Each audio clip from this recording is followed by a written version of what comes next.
All right. Good to see you. Thank you for being here. Let's sit down and let's talk. This is episode 6, Change of the Seasons. As we go along in our talk, you'll see why I titled it that. I like to just give things titles just because not only I think it's cool, but it also kind of might mean something. I don't know. We'll see. So I base all these talks, or at least I get these ideas of what I want to talk about and what I want to share um, from feelings, from emotions that come up. And today is August 1st. And as a teacher, I got about 2 more weeks until I got to go back to work, right? Students got about 2 more weeks until they got to go back to work too. That's what we say, back to school. And in the last couple of days, with this beginning of the month kind of rearing its head, thoughts have been swirling around in my mind about getting back to work. Because when you're a teacher, you have summertime and you're just like out there doing your thing, you're having a blast. And I'm going into year 3, and this is where I'm going, is in the last 2 years, I've done a lot of things in the summer. And then the like 2 weeks this time, right now, the 2 weeks before school starts, you start having this like sorrow, this like withdrawal, this you would even maybe even call it depression of like, oh man, gotta go back, at least in my experience. The reason why I'm bringing this up and why it's called the change of the seasons is for some reason in those last couple of days when these thoughts have been swirling around in my mind, it's actually been different this year. I've actually had this emotion of excitement, this emotion of like, I can't wait to get back. I can't wait to get back to work.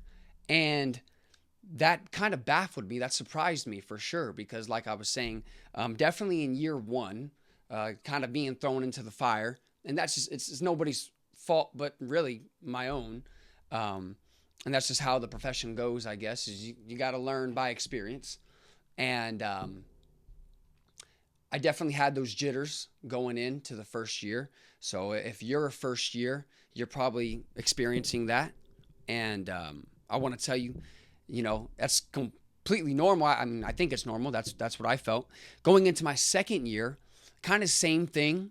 Some jitters there, especially because you have your first year, and you have those group of kids, and then the second year you're like, oh, I don't know how it's gonna be. I kind of figured my way out 180 days with this group of 25, 30 kids. I don't know how it's going to be with a completely different group of humans. How are they going to react to me? How are they, I was able to fill out the first group, and so it seems as though going into year 3 now, my mind has changed, right? It's changed about the profession. It's changed about my approach to it, my appreciation for it, you know? And I started kind of questioning myself. I don't know why that is, but I definitely know that it's different than the last 2 years. It's a good thing, right? But I wanted to question why I'm excited this time, right? And so the biggest question that we're trying to get with this is how do we adapt to the change, and how do we enforce change, right? And that's kind of one of the things that popped up in my mind as I was going through this, and this happened over a couple of days, as I was going through this conversation within myself of, wait a second, like I want to go back to work. Well, hold on, especially because that might change here in the next couple of months. I hope not, but who knows? But I started thinking, maybe some things take work, right? You got to work at them. You got to actually like put something into it. And the first year I was drowning, dude. I was just like, you kind of try to put things into it, but it's just obliterating you. It's just smack you in the face every time. It's like being in the ocean and, big waves, and you get hit and you come back up and you get hit again. You come back up. That's what it felt like. That's the easiest way for me to kind of define it. In the second year, you feel like you're pretty good, but then at least for me, again, I hope it's not cocky, but I felt like I was confident, and then something would hit me and I'm like, yo, I thought I had that figured out, And so maybe it takes that work to work through those challenges to then be able to get to year 3 and be like, you know what, I'm ready to embrace it. I know that there's going to be some troubles. I know that there's going to be some getting used to things still, right? I mean, I'm in year 3 and we're learning new content again. We have a whole different, math curriculum and whatnot. So it's always change. It's always moving. It's always something. And so do you kind of work to it, right? Or sometimes does it just come with time itself? It just comes with time. Just let the time kind of pass, right? And you'll, as long as you are with the time, you'll adapt as far as it goes too, right? Because as time goes, you got to go. There's no, until somebody makes a time machine, I think I might have said that before, there's no going back, right? So maybe it takes time, maybe it takes work, but truth be told, there was a time for me not too long ago, in my second year, where I was really questioning if this was the profession that I wanted to go with, right? If this was the one, and I actually looked at other things and even applied to other places and whatnot. I don't know how much I can say here, but you start kind of contemplating other options, and that when you are doing that, and that could be in relationships, that could be in, I bought a car and I started thinking after I bought the car, what other cars could I have gotten? Like there's something there that you're not completely married to this thing. You're not completely committed to it, right? And if you just let that kind of sit there and simmer, I don't know. It might eat you up. But if you, sit down with it like we are here and you talk it out and you figure it out and okay, wait a second, you let it kind of speak to you, you speak back to it, then you get to where you're like, oh no, my car's good, man. It's like, oh no, my relationship's good, man. Or, maybe it's not. Or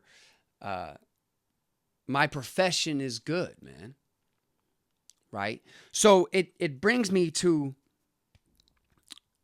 I don't know if it's now I'm looking more at the good than the bad. Now I'm more focused on what I can give and my impact to the profession rather than what I get from it. Whether it's money or it's the summers, right? Every time I tell somebody I'm a teacher, they're like, oh, you got summers off. But dude, to be honest with you, 180 days is a long time. Yeah, we get weekends. Yeah, we get some breaks here and there throughout that 180 days. Then obviously you have the summertime. But if I was just looking at summer the whole time, that'd be dreadful, man. That'd be terrible. If I was just looking at any of the breaks the entire time, if that was the only thing I was looking forward to, the days, right? I call them the dog days, kind of like baseball. Baseball calls it in the summer, where it's just like, dude, it's just hot. That's what it is. It's the dog days in teaching, man, where you ain't got no breaks for like a whole month. Then you got, spring break or something like that. But if you were doing that and you show up on Monday and you're like, oh man, I've been there, dude. I've been there. Can't do that. So you gotta, it's like, I'm looking at it as every day, I'm so excited, man. This is crazy. It's trippy. It's tripping me out because I'm looking at it every day is something I can do, something I can give, right? So I question, I'm like, is that the approach? Is the approach is looking at positives? Is the approach is looking at the good I can bring, what I can give, the impact I can make? I don't know. I guess it'll, as the year when I actually start work back up, we'll have to figure it out.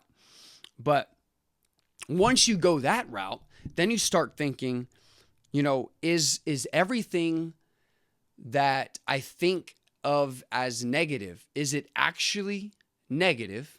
Or, right, like the profession, I'm thinking about the profession as, I had a time where I was questioning it. I was like, dude, I don't know if I like this, man.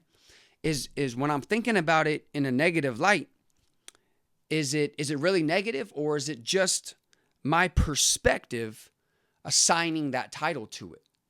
Am I just like saying, "Oh yeah, this kind of stinks. This kind of blows, dude. This is not cool." Right? Because if the answer to that is yes, then the reverse is possible too. Then I can just assign the positive aspects of it, right? I can look at something and go, on the surface, yeah, that might be a negative deal, but I'm literally just going to make a decision, and I'm going to say it's a positive thing. And I'm going to say, you know what, this student that is trying to ruffle my feathers up a little bit, not a negative deal, not a negative deal. Let me, okay, let me try to see it from a good light. Oh, maybe they're struggling with this, or they're struggling with, and that's what they tell you. That's what they tell you to think about. But it's hard when you're in the trenches, man. It's hard to actually instill those things. I've had times, man, where 2:30, 3, whatever, that time hits and the kids leave, and I sit back in my chair, and it's just like I was transported to a different world from 7:30 to that time. And I'm just like, whoa. Take a deep breath, and just like, what did I just go through? It's one of those jobs, I feel, that it's always going. It's always going. And if you don't, and I guess, I know some people that are starting up, and I've thought about that a little bit too. Like, if you don't, you have to do something. If you don't try to manage it, it's going to manage you. And it's going to throw you wherever it wants to throw you. It's like you riding the bull, man. But the thing is the truth is you could be the one controlling the bull. Right? If you just let yourself have a little bit of grace, not thinking that everything is going to be perfect, because it's probably not. I'm going into this year knowing that not everything is going to be perfect. But you can kind of make it what you want to make it, man. That's the beauty about being a teacher. I guess this is all about teaching, not about change. But that's the beauty about being a teacher is the creative process. I got a team, and we're in the same grade, and we're teaching the same content. But dude, I can teach it like this, and I can teach it like that, and they teach it like that, and they teach it like this. Like, we're all kind of, doing our own thing. It's a beautiful thing. It's a beautiful thing, And so if anything, right, because we're talking about change, let's get back to change.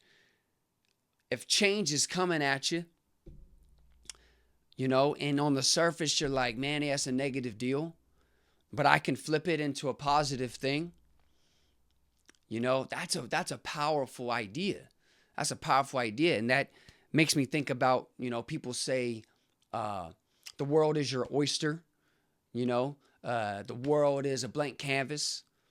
It's really about how you look at it, right? So if something's kind of bothering you in that way, if you're looking at a part of your life and you're not liking what you're seeing, just change your view, bro. Just change your perspective on it. Believe that you can do that, because I think you can, right? I didn't think months ago I'd be in this spot where I'm excited to go back to work. I'm here now. You know what I'm saying? I'm on this side where it's like, yeah, I'm proud of saying I'm a teacher. I'm ready to get back. I'm visualizing in my head getting into that room and being like, yo, all right, here we go. Let's do it. Right? Understand it might take time. And understand it probably will take work. It's not just going to be you sitting on the couch praying for it to change. Right? So, you got to just change the way you think. Change the way you see things. Right?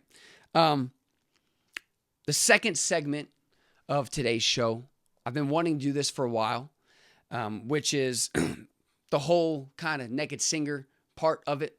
No, I ain't going to do the first part. Definitely not. Or the second part yet. We might be able to get there.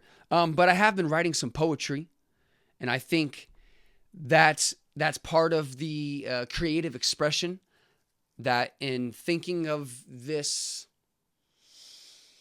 brand, business, whatever I want to call it. Exactly, I can call it whatever I want. I wanted to show that people can be expressive. You can express your creativity, and because I think we all got it. We all sit late at night or dream. I think I've heard a lot of people don't dream. I don't know. That's not my deal though. But listening to music or movies, you get moved by things. You get moved by creation. So I think a lot of us have that type of stuff in us. You might not sit down with a notebook and start writing things out, but I think you might have some stuff kind of flurrying around in your head. So I wanted to read a poem to you, and it's called Yelling for Help. Now, I have to give some context behind it before I read it out loud.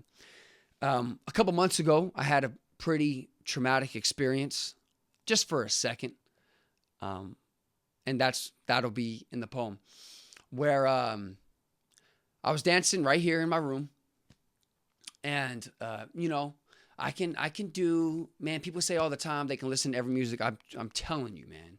I'm telling you. I'm looking for other people that can hear every single music. I was just at like a goth thing last night.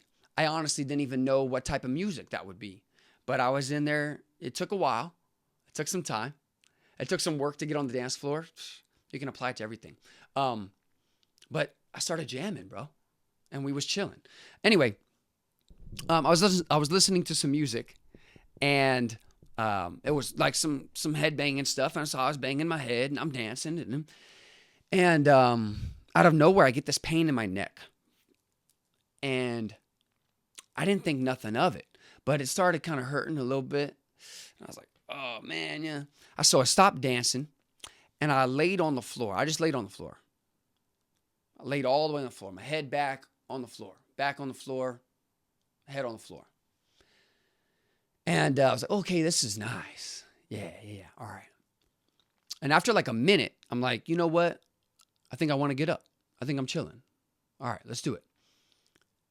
But when I tried to get up, I couldn't move my head. I couldn't get up. I've never felt something like that before in my life. So it was really scary. And I could move my legs, I could move my arms, I just literally could not move my neck. I could barely like move it here, move it there. I couldn't bring, and I'm laying on my back. I couldn't bring it forward. So I'm literally laying right here, and I jam out a lot. And so, hey, I guess this is part of the vulnerability too. I'm yelling for my parents to come help, but they are thinking that maybe I'm just singing or something. So I start banging on the walls, man. It took a good little bit, and they eventually come in and get me and help me up. And I think I might have been crying, just maybe a couple tears. But yeah, it was a pretty gnarly thing, man. I ended up being okay the next, like, it was just like kind of painful for a little bit. The next day I was able to get up and so forth. And now I'm here, I actually have never got checked out. I don't know if I should or not. If anybody's I don't know what kind of, is it just a doctor in general? I don't know.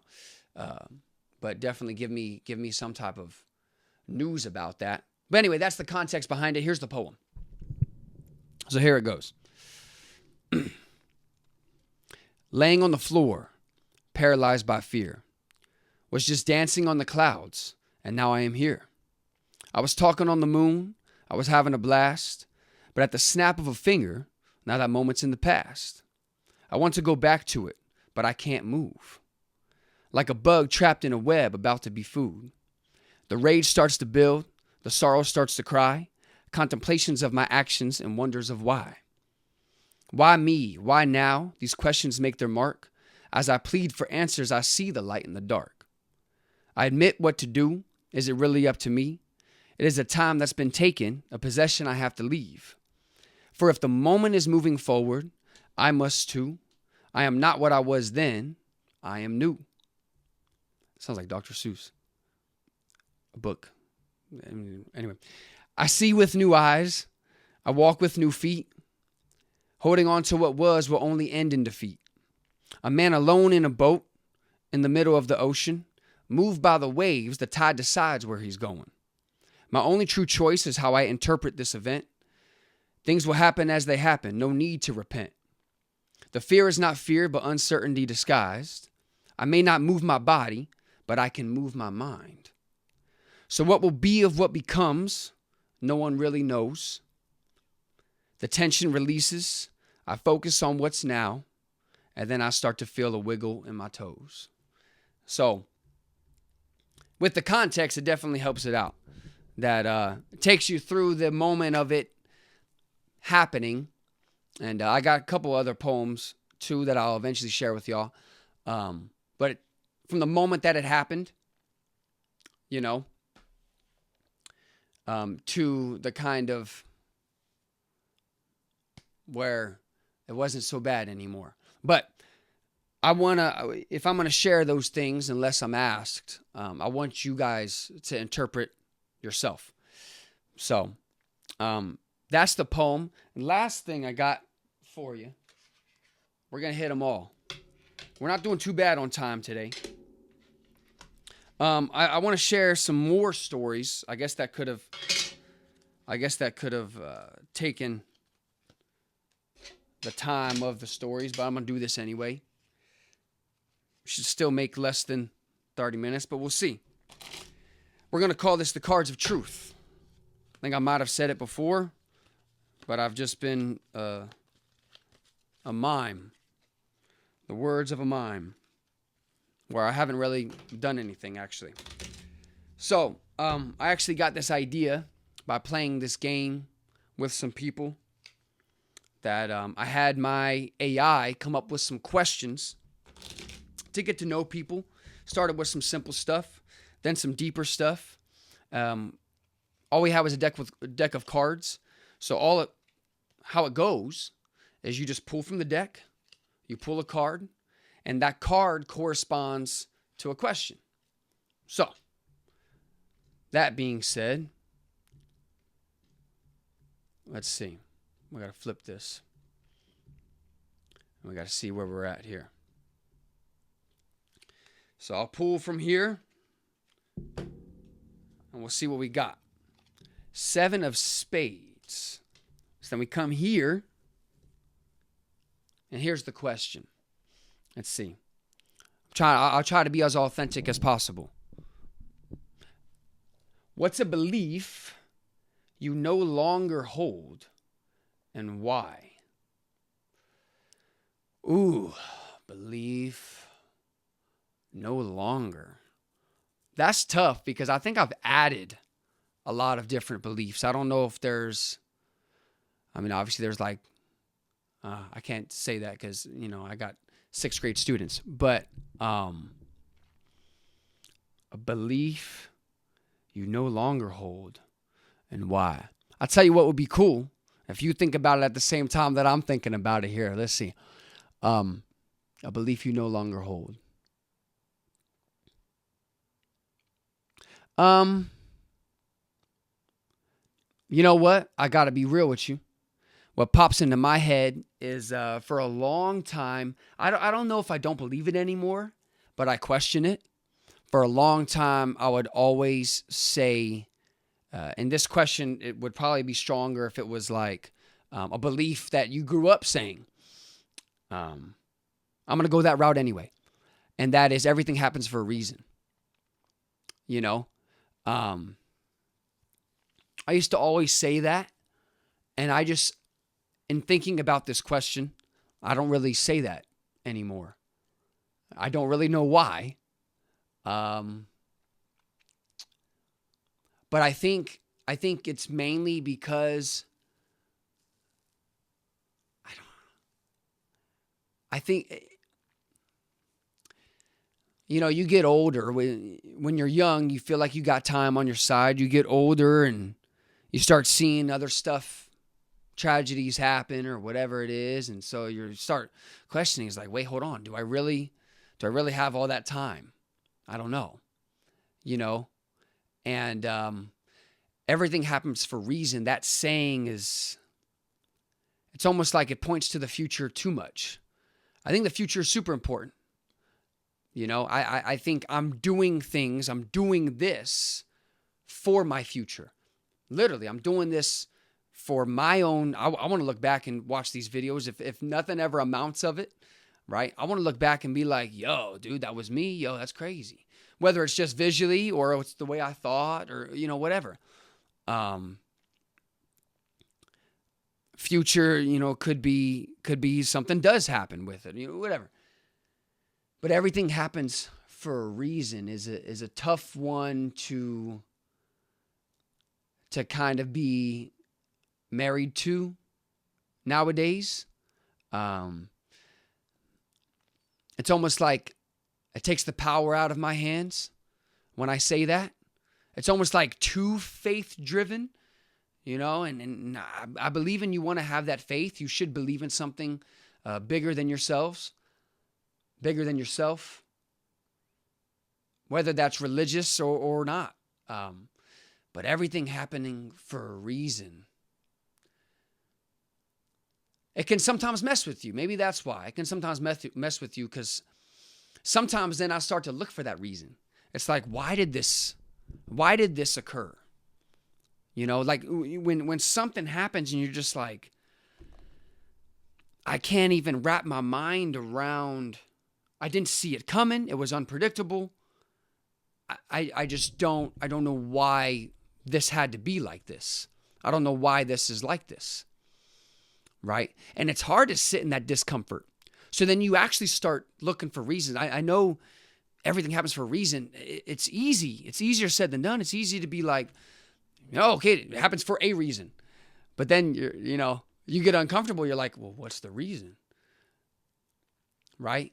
Because then as time goes on, you're not really seeing anything, or I don't think I can have any examples for you right now.